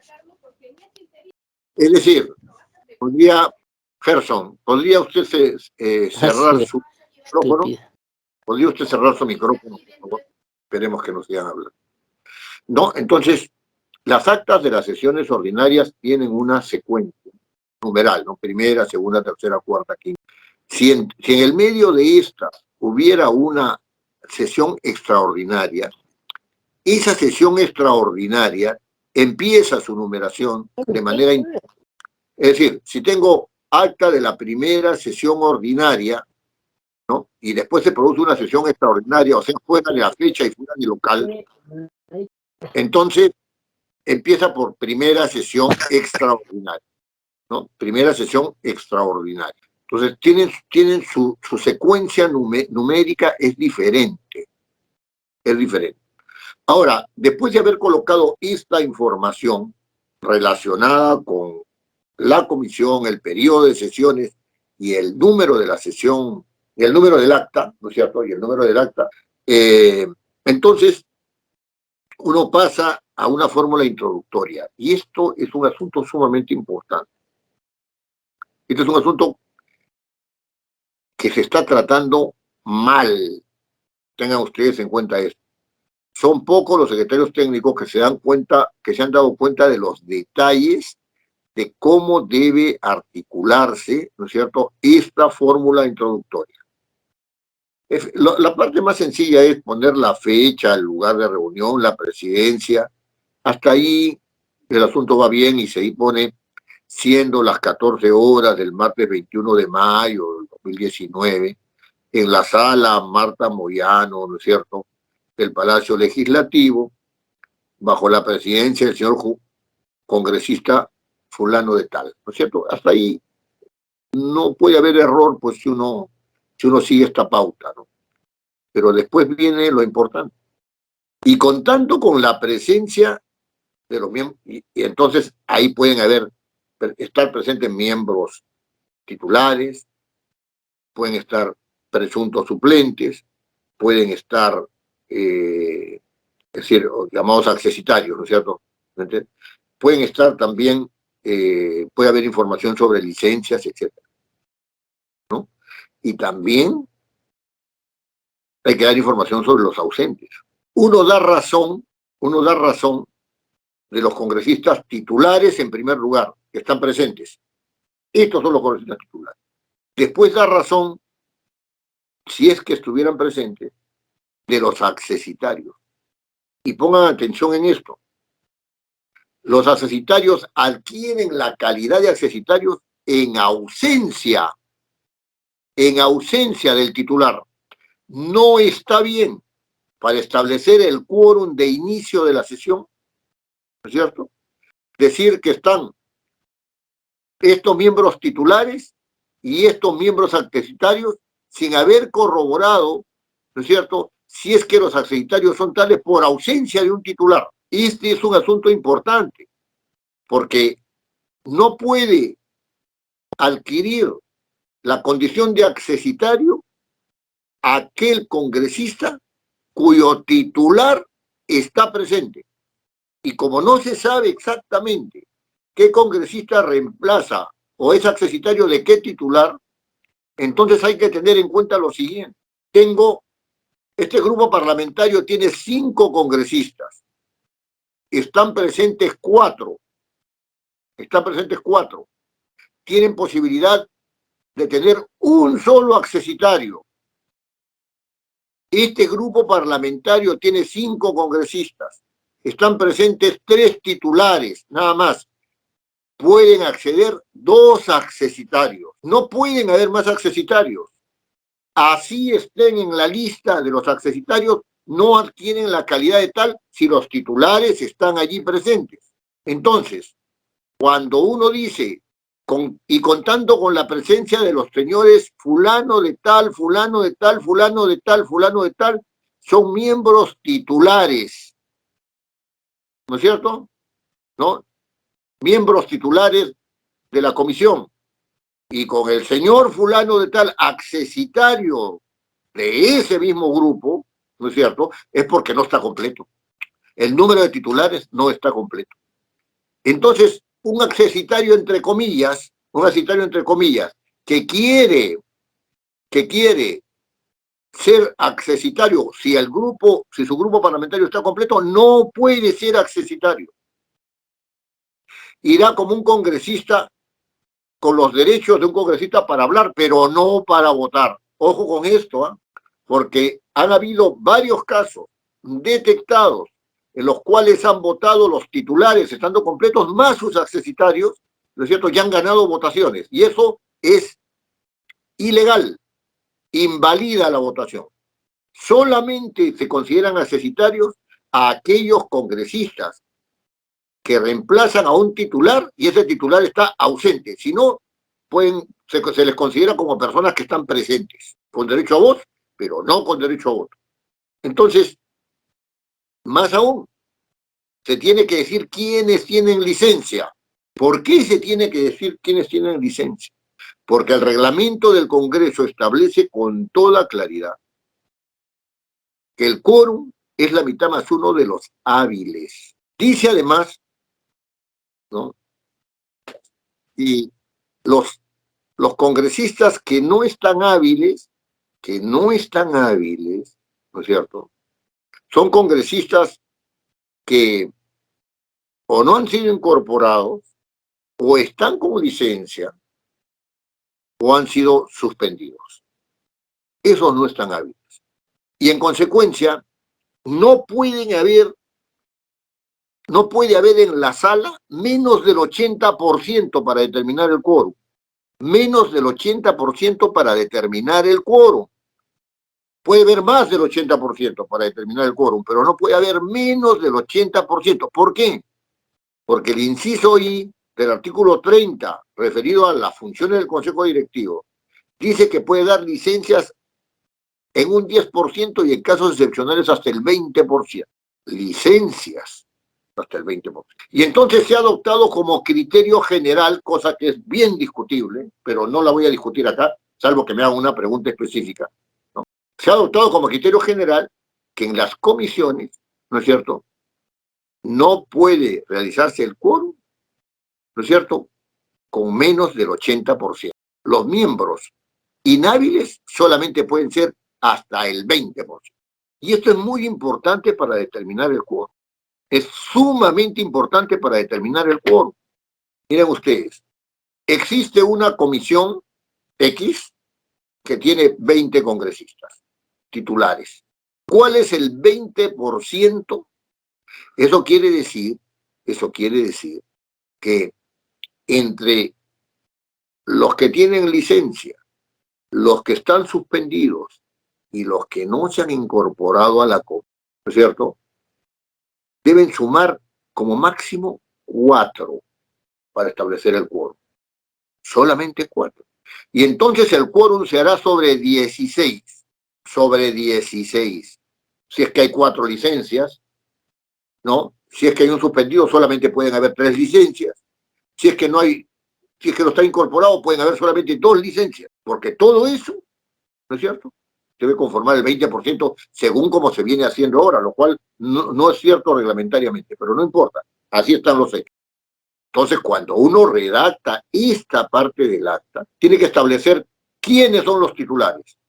Si es que no estuviera el grupo parlamentario en su totalidad, ¿quiénes son los accesitarios? Si se puede, correcto. Hay 2 solamente titulares y hay 3 accesitarios, correcto, está bien. Hay 5 titulares que no están presentes y que conforman el grupo parlamentario, pero hay 5 accesitarios, perfecto, no hay problema. Eso es para el reemplazo por accesitario. Otra cosa es la del quórum. Otra cosa es la del quórum. Se viene manejando como yo les he dicho, ¿no es cierto? Pero no es, César Delgado me hizo notar una cosa muy interesante, ¿no? Que la licencia que da el Consejo Directivo es solamente, que la formalización de licencias que realice el Consejo Directivo es hasta el 20%. Eso querría decir que los que no están integrados y que los que no se han integrado y que los que están sancionados están dentro de ese 20%, no, porque solamente se refiere a licencia. Entonces, ¿las licencias son más del 20% o incorporamos el 20% ahí? Ese es un problema que no está resuelto. Es un problema que no está resuelto. Y que afecta la validez de los acuerdos, porque si no hay quórum, no hay validez de acuerdos. Entonces acá tiene que estar bien claro. Estos son los titulares. En el caso de los accesitarios del grupo tal, los señores fulano y mengano, que son los que van a tener derecho a voto, ¿no? Porque están reemplazando. Y además, ¿no es cierto?, los que están con licencia. Ahí es donde se conforma el quórum. Hubo un caso muy interesante en la Comisión de Economía, donde el Grupo Nuevo Perú, un grupo que se escindió en la legislatura, en el Parlamento pasado, ¿no?, y que estaba liderado por la señora, no recuerdo su nombre. Bueno, la cuestión es que se contrapuso ella al señor Arana, ¿no? Y formó otro Grupo Nuevo Perú. Ese Grupo Nuevo Perú no nombró y no quería nombrar miembros ante la comisión. Y entonces, ahí estaba el caso, ¿no es cierto?, de los que no se habían incorporado. Eran 2. Si el quórum es de 20, puede haber una licencia o 2 y ya, de 20. Y el suspendido, como el suspendido son 3, entonces solamente podía haber una licencia. En el caso de que fueran 20, ¿no?, los congresistas. Entonces, ese es un asunto que se ha venido manejando, como ya les dije, así, 20% en total. 20% en total. Es bien raro este caso de los congresistas hábiles porque, que yo sepa, en ningún parlamento hablan de los congresistas hábiles. Hablan del número legal de congresistas. Fíjense, establecer esto, congresistas titulares. En el caso de accesitarios hay que señalarlos como accesitarios si es que no están los congresistas titulares. Ahí sí. Las licencias, ahí sí. Y hay que hacer el cómputo sobre el 20%. Si son más, o sea, si solamente hay 15% de inhábiles, perfecto, no hay ningún problema. Se hace sobre el 85% del quórum. ¿Se dan cuenta? Entonces, sobre eso es que se hace el quórum, ¿no? Si están todos presentes, hay solamente 2 ausentes, ¿no? De 20, solamente está el 10%, nada más ausente. Ya, perfecto, todos están ahí, nadie está con licencia, nadie está suspendido, etcétera, 20. ¿Cuál es el quórum? Hay 20 personas, 11. Si estuvieran suspendidos 4, ¿no es cierto?, habrían 16 hábiles, el quórum sería 9. El quórum de inicio de sesión sería 9. De eso el acta tiene que dar una fiel referencia, ¿no es cierto? Yo le digo que no había quórum y se adoptaron los acuerdos. Esas actas eran actas para el caso de ustedes, no va a señalar el momento, porque si no se identifica al secretario técnico, eran actas de la Comisión de Transporte. No había quórum. Ese es un punto que ustedes tienen que tener en cuenta cuando elaboren el acta. Y es un punto medular por el cual, ¿no es cierto?, por el cual se puede generar la invalidez de los acuerdos adoptados en una sesión. Fíjense ustedes este caso. Acá hay la Comisión de Transportes y Comunicaciones, pero les voy a poner este caso. En Lima, en la sala Francisco Bolognesi, etcétera, etcétera, etcétera. Se dio inicio a la 20ª sesión de la Comisión de Transportes y Comunicaciones de manera informativa, contando con la presencia de los congresistas titulares Ventura Ángel, Lazo, Julca, Mamani, Cholquehuanca, Del Águila, León Romero, Monterola, Flores, Bravo, Schaeffer, Aguilar, Martorell, Elías, Ushuñahua, Dávila, Arce, Cáceres, y los congresistas accesitarios Alcorta, Suero, Apaza, Ordoñez, Castro Grandes, Dipa, Guamán, Domínguez Herrera, Cuadros, Candia, Narváez, Soto, Trujillo, Segarra, Palomino, Ortiz, Villanueva, Mercado, Del Águila, Cárdenas.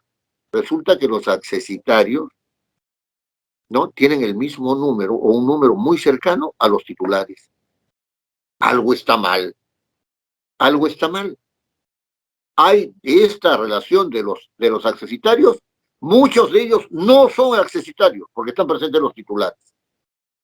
Pueden estar ahí, pueden estar. Pero dar fe de esto puede implicar que los accesitarios voten porque tienen calidad de accesitarios. Esta acta está mal hecha, está mal hecha. Después se abre la sesión, ¿no es cierto?, con el quórum reglamentario, establecido el quórum, se da inicio a la sesión, ¿no es cierto? Se aprobó el acta de la sesión anterior, ¿no? Si son varias, se aprueban sucesivamente. Y aquí, esto lo voy a retomar también después, ¿no? Aquí hay un tema que también hay que pensar. Si se aprueba el acta de la sesión anterior, ¿se ha dispensado esta acta del trámite de aprobación? Generalmente se dispensa del trámite de aprobación para ejecutar los acuerdos. Así se dice. Y todo el mundo vota de manera informal porque ya se están yendo, sí, ya, y se da por aprobado esa excepción del trámite de aprobación del acta. Acá vienen dos preguntas que hay que formularse. La primera pregunta es, ¿se pueden tramitar acuerdos exceptuando del trámite de aprobación del acta? Porque esa es la intención. Es una primera pregunta. Porque, ¿qué pasaría si en la sesión en la cual se aprueban, porque así se hace, ¿no? Así se hace, no se le aceptó, pero igual se aprueba, ¿no? En la siguiente sesión se aprueba. ¿Qué pasa si esa acta viene con observación de respecto de los acuerdos tramitados? El congresista puede tener tranquilamente una objeción. No hay fidelidad en esa acta. No puede continuarse con el trámite de aprobación. Esa es una primera pregunta y yo les dejo planteado ese problema. La segunda pregunta, ¿no?, es ¿por qué no se aprueba el acta en la misma sesión? Si se trata de evitar problemas, aprobemos el acta en la misma sesión. ¿Tan difícil es? No es difícil. Miren, hay dos tipos de actas. Las actas de debate y las actas de acuerdo. En las actas de debate, ¿no?, se hace toda esta introducción, estableciendo el quórum, etcétera, etcétera, etcétera, etcétera. ¿Ya? Y se llega, ¿no?, al momento en el cual, ¿no?, se termina la sesión. Yo digo, tan difícil es aprobar el acta. Hay actas de acuerdo y hay actas de debate. El acta de debate supone que uno sintetiza la intervención de cada congresista de la comisión. Y ahí está el trabajo duro. El acta de acuerdo supone que se indica la participación del congresista, ¿no es cierto? Se dice, después de la participación de los señores fulano, sultano, mengano y perencejo sobre el tema en debate, ¿no es cierto?, se pasó a la votación, a favor, en contra, etcétera, aprobado, desestimado, lo que fuere. Es un acta de acuerdo. ¿Tan difícil es hacer un acta de acuerdo? Miren, cuando yo era redactor del acta, ¿no?, y estaba de jefe el señor Javier Ángeles, que es un experto en redacción de actas del Pleno, y que ahora es su oficial mayor, bueno, su oficial mayor no, el director general parlamentario, ¿no? Director general parlamentario. Nosotros nos sentábamos en medio de la sala, teníamos ahí una mesa, tomábamos nota y hacíamos el acta con nuestros apuntes. Y si teníamos algún problema íbamos a la transcripción, porque en ese tiempo todavía no existía el audio. Ya lo teníamos a disposición el audio, en el video. Una persona, y eso es un acta de debate, es un acta de debate. Entonces, cuando dice aprobar el acta de la sesión anterior, ¿por qué no se aprueba en la misma sesión? Basta con que una persona esté en la computadora y diga, ¿quiénes están interviniendo? Se puso a debate el tema tal, ¿y a quién interviene? Con la participación de los señores tal, habla el otro tal, habla el otro tal, habla el otro cual, se puso al voto, ya, votaron a favor, fulano, sultano, mengano, se lee y se aprueba. Y ahí no hay nada de dispensa de la aprobación de la acta. Voy a retomar esto después. Sí. Pepe, discúlpame, Sí. discúlpame, mi estimado amigo. Claro, lo que tú dices es cierto. ¿Por qué no se aprueba el mismo día? Claro, durante la sesión se aprueba la exoneración del acta para tomar los acuerdos. En cierta forma, por ejemplo, también, si se acuerda, realizar un viaje para hacer una sesión descentralizada o un evento o una invitación para un ministro u otra persona para la siguiente sesión, ¿correcto? Entonces, al aprobarse la exoneración, le permite al parlamentario hacer o desarrollar los acuerdos que se ha tomado en esa sesión. Posterior a eso, claro, uno redacta el acta y lo que se apruebe en la siguiente sesión, salvo que tú me digas lo contrario, es la lectura del acta que los parlamentarios, vaya, muchos no lo leen, para no decirte que ninguno lo lee, tan solo en la siguiente acta lo aprueba, cuando se pone en debate, vamos a aprobar el acta de fecha tanto, de la sesión tanto, y todo el mundo dice, ni siquiera dice a favor, porque ahora es más rápido, se ha convertido en una práctica parlamentaria, es decir, los congresistas que estén a favor, en contra, abstenciones, aprobada. ¿No? Entonces no se hace una votación nominal ni nada por el estilo como anteriormente se hacía. Y en la época, bueno, que yo estaba en otras comisiones, ahora estoy en una comisión especial, y había la oportunidad que los parlamentarios en verdad sí observaban las actas. Así es. Observaban las actas. Ahora nadie observa una acta, así esté mal redactada o haya un acuerdo que no esté. Por eso es que se da el espacio para que el especialista parlamentario, que es el responsable de hacer el acta, previa revisión del secretario técnico, se envíe el acta con 24 horas de anticipación para que el señor parlamentario lea el acta y pueda decir, bueno, esto en verdad está muy bien y va, ¿no es cierto? Porque recuerda que los dictámenes que se aprueben de los proyectos de ley en cada una comisión van en el acta y eso refleja lo que tú vas a enviar al departamento de comisiones y por ello vas a enviar el acta a relatoría para que ellos a su vez hagan el trámite siguiente y pueda ingresar un proyecto de ley, un dictamen a ser debatido al pleno. Entonces es por eso que se hace ello, ¿no? La lectura. Y otro punto más, Pepe. Cuando hablabas, por ejemplo, de los accesitarios, sí, efectivamente, ha pasado muchas veces que ha habido doble votación, estando el titular y el accesitario, que eso de ahí afecta mucho, pero hay un punto importante, que solamente hay accesitarios en las comisiones ordinarias, no existen accesitarios en las comisiones especiales, no existen accesitarios en las comisiones investigadoras, que es un punto importante que deberían conocer todos los compañeros. Un abrazo, mi estimado Pepe. Claro, sí, está bien.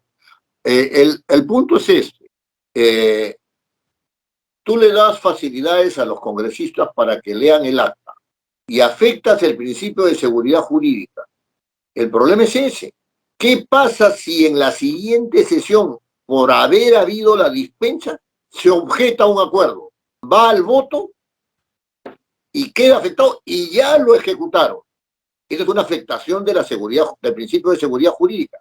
Pregunta, ¿se puede afectar el principio de seguridad jurídica por tener un tratamiento facilitador de la lectura de un acta que los congresistas no hacen?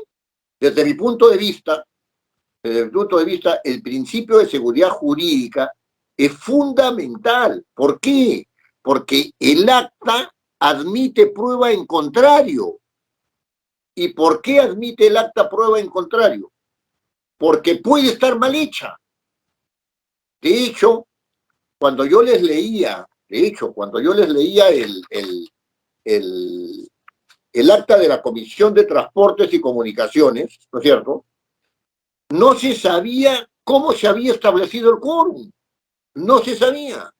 Entonces, como no se sabe cómo se establece el quórum, puede producirse lo que tú muy bien has dicho, que pueden haber votaciones supernumerarias, ¿no es cierto? Y resulta que hay algunas votaciones que exceden el número de los congresistas que integran la comisión. Eso es imposible. Eso es ilícito. Invalida el acto. Invalida los acuerdos, ¿no? Otro punto, Pepe, ya que habías tocado eso hace un momento y te había dejado dialogar, es el tema del redondeo para generar el quórum. Por ejemplo, claro, redondeamos cuando hay 7 y decimos la mitad más 1 serían 5, pero no se redondea ese 20% de inasistencias o del 20% de permisos, de licencias. Muchos dicen, no, hay que redondear ese 20% cuando de 7 te da 1.4, y no puedes redondear a 2 porque ya te pasas a 2.5. Entonces, en ese caso es muy complejo también, ¿eh? Hay que tener mucho cuidado con ello. Claro. Respecto de lo primero, los congresistas,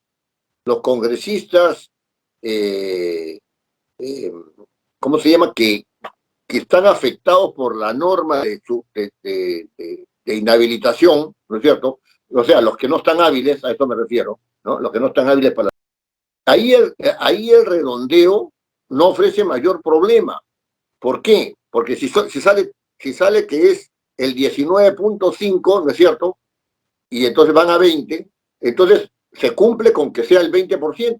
Pero si vas a 20.5%, ¿no es cierto?, ya te pasaste y en consecuencia no se está cumpliendo la norma del 20%. Caso muy distinto al redondeo cuando se hace para establecer el quórum. 7, ¿no es cierto?, como tú bien has señalado. Mitad, 3.5. Redondeo, 1 más, 4.5. ¿No es cierto? Entonces la gente dice es 4. ¿No? Pero cuando la gente dice es 4, ¿no es cierto?, no es la mitad más 1, porque 3.5 más 1 es 4.5 y no es 4. Y en cuanto dices la mitad más 1, 3.5 y redondeas al 5, sí se ha cumplido el 1.5. O sea, la mitad más 1. Ahí sí se cumple, en el otro caso no se cumple. Y entonces en eso hay que tener también bastante cuidado, efectivamente. Yo me acuerdo de Rosana Palacios, ¿cómo se llama la señora? La señora Palacios, la comunicadora. Bueno, la Rosa María Palacios. Rosa María Palacios burlándose y diciendo la mitad más 1 de 3,5 es 4. Pero si con 4 no se cumple el más 1. Con 4 no se cumple el más 1, se cumple solamente el más medio. En cambio, si pones 5, sí se cumple la mitad más 1. Entonces, en eso hay que tener cuidado, ¿no? En eso hay que tener cuidado. O sea, y yo estuve a punto de escribirle, pero le dije, no, la señora es muy autosuficiente, no voy a ponerme en una polémica, ¿no? Entonces, eso es importante, y gracias por señalarlo, Jorge, porque el quórum no solamente tiene que ver con los accesitarios, con los titulares, con los que están de licencia, ¿no es cierto?, sino que tiene que ver también con este asunto relacionado con el redondeo. Efectivamente, ¿no? Con el redondeo. Muy bien. Entonces, continuemos con este tema, ¿no? Bueno, el acta es aprobada. Si hay observaciones al acta, lo que se acostumbra es registrar las observaciones, adicionarlas al acta y dar el acta por aprobada. Eso es lo que se acostumbra. Pero yo tengo ahí una reflexión adicional en el sentido de que una cosa es hacer una observación al acta de carácter formal. Por ejemplo, la doctora Hildebrand una vez me objetó un término que no era el término pertinente, sino que era otro. Entonces eso no cambiaba el significado había que cambiar el término, pero no cambiaba el sentido de la información que estaba ahí, ¿no? Y efectivamente el otro término era mucho más apropiado. Tenía razón la doctora Hildebrand. Y esa es una cosa. Y otra cosa es objetar un acuerdo. En la siguiente sesión, señor, nosotros no acordamos eso. Acordamos esto otro. ¿Por qué se ha registrado este acuerdo como tal? No, que ya se envió a relatoría. Muy bien, ya se envió a la oficialía mayor y a relatoría. Perfecto. He leído el documento de relatoría donde está, y está ese acuerdo tergiversado. ¿Qué haces ahí? ¿Qué haces ahí? Lo único que queda es someter al voto. Y si el voto es contrario, ¿cómo es posible que hayas tramitado el acuerdo? Ahí hay que establecer un balance entre practicidad, facilitación de los procedimientos y el principio de seguridad jurídica, ¿no? Pero ahí nomás lo vamos a dejar. Después tenemos que se da, después de la aprobación del acta de informes, ¿no es cierto? El señor presidente informa, ¿no? Si algún congresista que desea informar algo, también lo puede hacer. Después hay pedidos, ¿no es cierto? Los congresistas pueden hacer pedidos en las comisiones, se registran los pedidos, etcétera. Aquí en este caso, ¿no? Muchas veces se vota para aceptar o desestimar el pedido, ¿no? La costumbre, por un orden parlamentario, la costumbre era pasar al orden del día, y en el orden del día se votaba, porque el orden del día es el momento de los acuerdos. Pero bueno, se ha adoptado esa posibilidad y entonces hay que registrar eso como un acuerdo, ¿no? Qué sé yo, señor, vamos a oficiar al ministro tal, yo pido que se oficie al ministro, ya, correcto, acordado, ya, entonces el secretario técnico, quien hace el acta, registra ese acuerdo en ese momento, ¿no? Pero por una cuestión de orden, yo pasaría todo a la orden del día y en la orden del día se vota porque es el lugar donde se realizan los acuerdos, ¿no? Ya, eso es lo que... Los pedidos realizados con anterioridad se realizan, digamos, hay que tener una fórmula que sea práctica, ¿no? En el sentido de realizar rápidamente.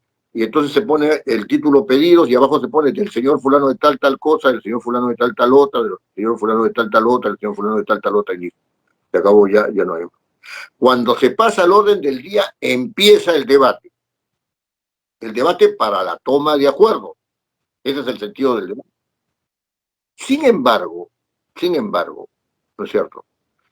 El debate no es necesariamente para aprobar un predictamen, para aprobar un pedido. Puede ser que se debata un pedido, puede ser que se debata un predictamen, ¿no es cierto?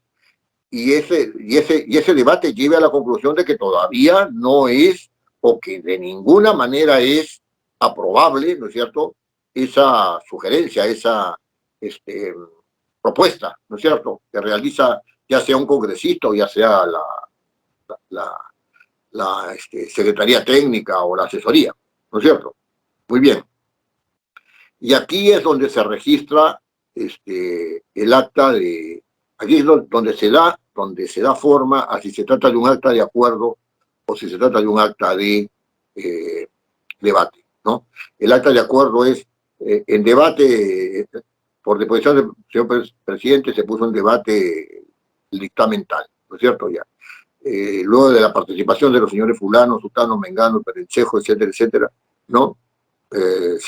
Ya habiéndose agotado el debate, se pasó al voto.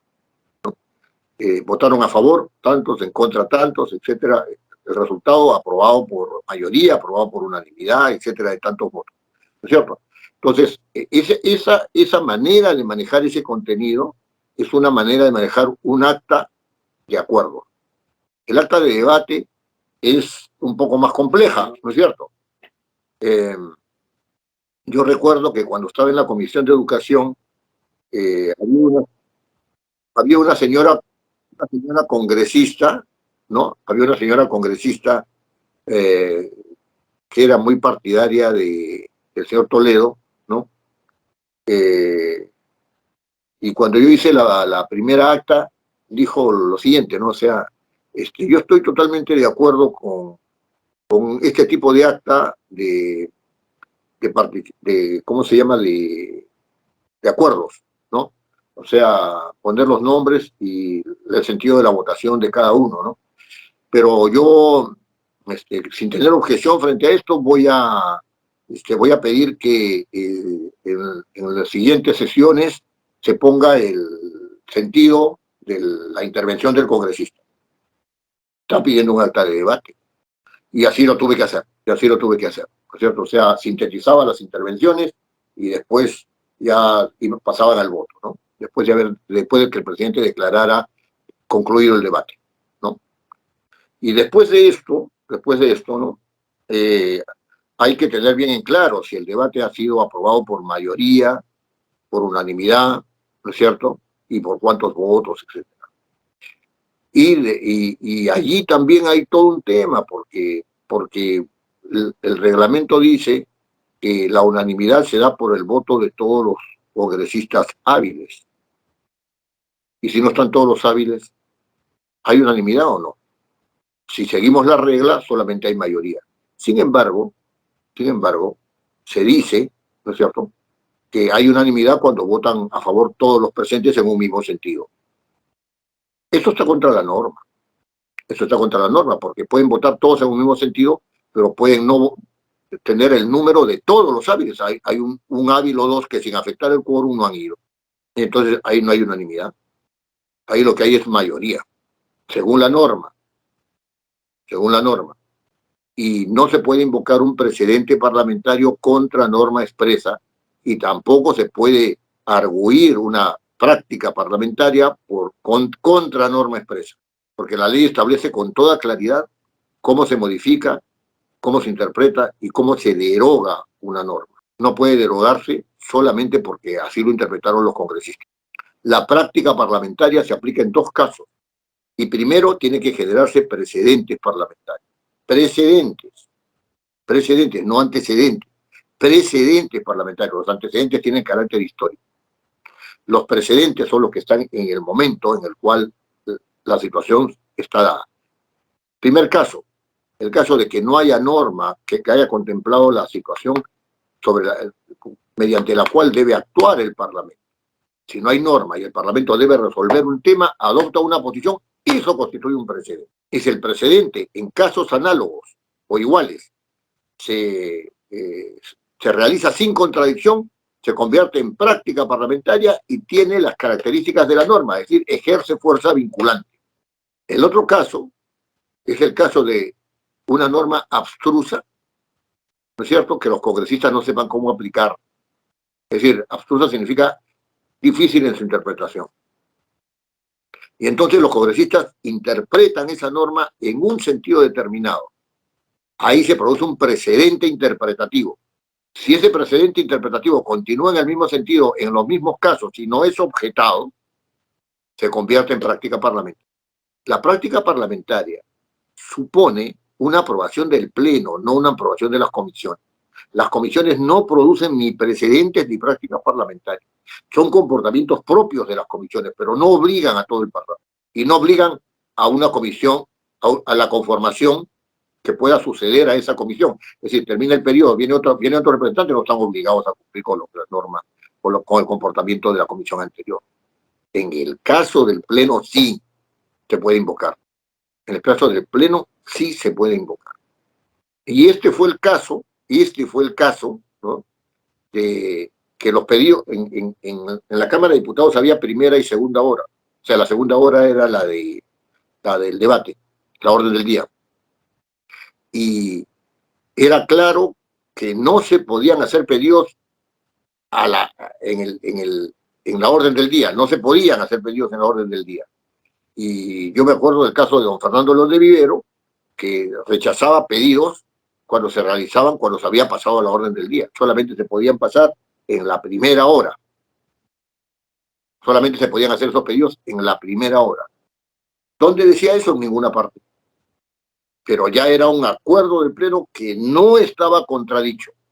No tenía regulación, sino porque los propios congresistas se habían dado esa regulación y la hacían respetar. Eso era práctica parlamentaria. Y la hacían pesar. Ahora con práctica parlamentaria es cualquier cosa.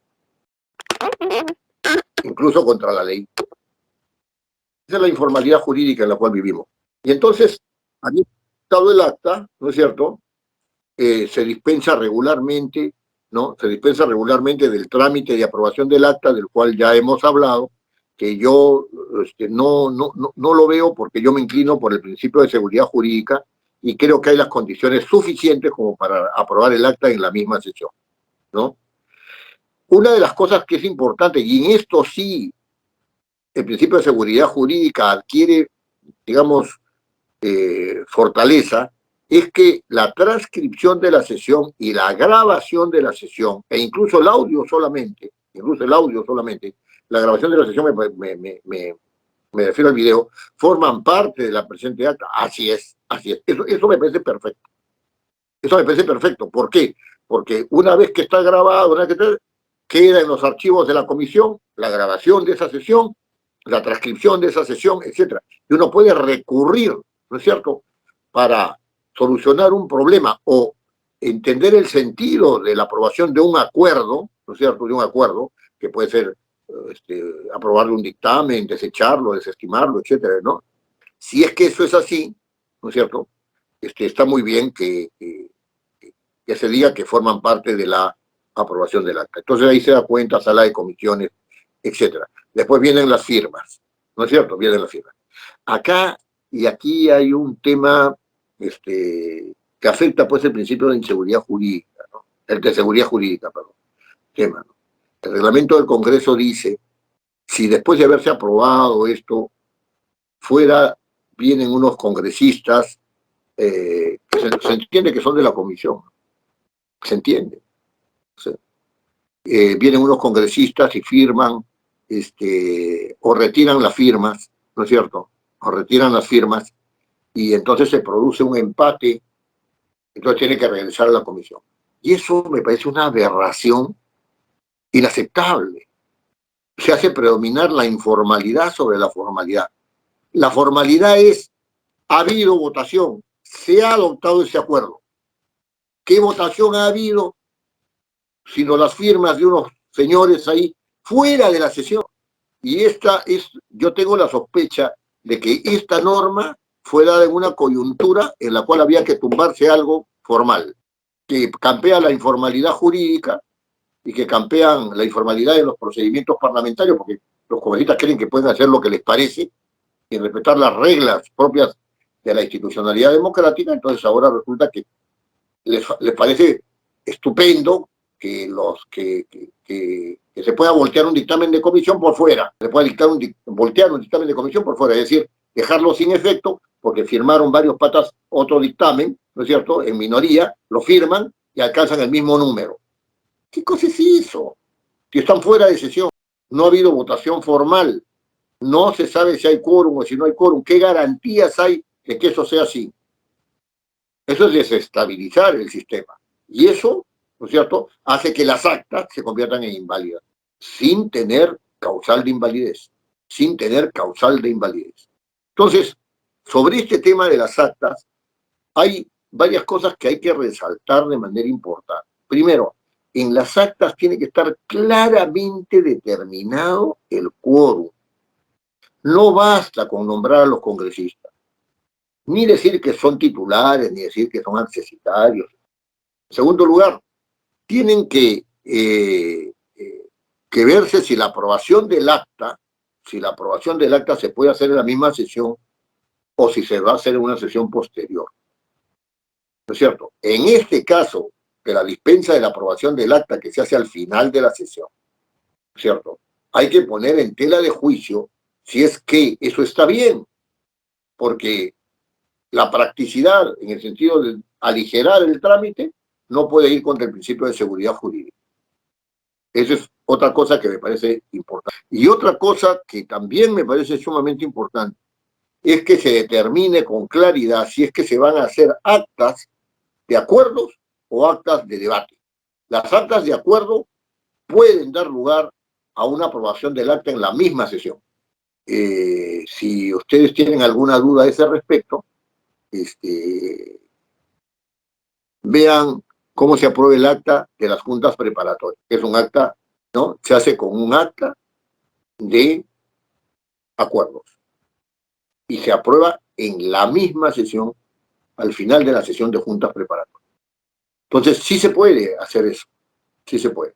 Ahora, y lo último que es importante es que las actas son el reflejo formal, ¿no es cierto?, ¿no? Hemos estado reescribiendo sus partes, son el reflejo formal de lo que sucedió en la sesión.